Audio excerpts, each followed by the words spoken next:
My son is 6 foot, and it was almost up to his knees. Kept getting more and more and more, and there was no way to stop it. For Tara Carter, the latest flood was the last straw. Water was out throughout the whole house. She got home from work to find water nearly 1.5 feet deep inside of her home. And Tara isn't alone. For years, people here have seen their homes and properties submerged after heavy rain. Just a few weeks ago, the city of Waycross was hammered by torrential rains after Hurricane Rafael. This wasn't just a one-off disaster, though. This is a repeat cycle of flooding that has left many in the area devastated, with some estimating their losses to be in the tens of thousands of dollars. Anything that was on the ground that got possibly contaminated, we throw away. But of course, we had to tear up the flooring.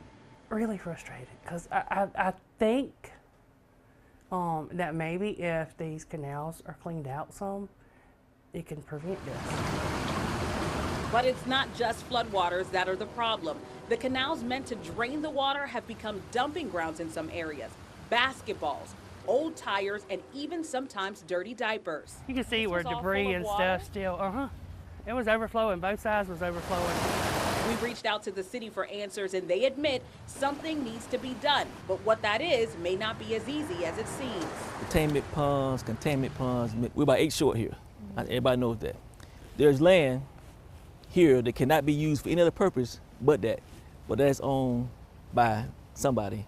The city manager, Ulysses Rayford, who's been in office for about 1.5 years now, told us that the city is considering a long-term solution, a retention pond designed to divert floodwaters away from neighborhoods. But here's the catch. The land they need for the project isn't owned by the city. And I'm really hoping that the citizens who own that land truly understand this. That's going to solve 50% of the problem as far as capacity. But even with this possible solution on the table, people like Tara, who still can't live inside of her home, are frustrated and skeptical. The walls went down to the floor, and then you had carpet in the bedrooms, and then the rest of the house had the wood laminate. But yeah, it looked like a normal house.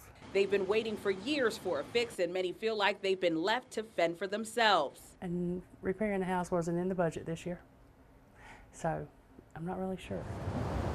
Since the start of our investigation, city engineers have come out to the properties that suffered damage. What we've learned is that the flooding is considered an act of God, which means the city is not liable. But the city does tell us they are looking into other ways at helping families affected. All of us got to be, proactive on some stuff. And you got to, like I keep saying, everybody got to own this solution. It just can't be the limited, capacity of the city. For First Coast News on your side, I'm Jasmine Monroe.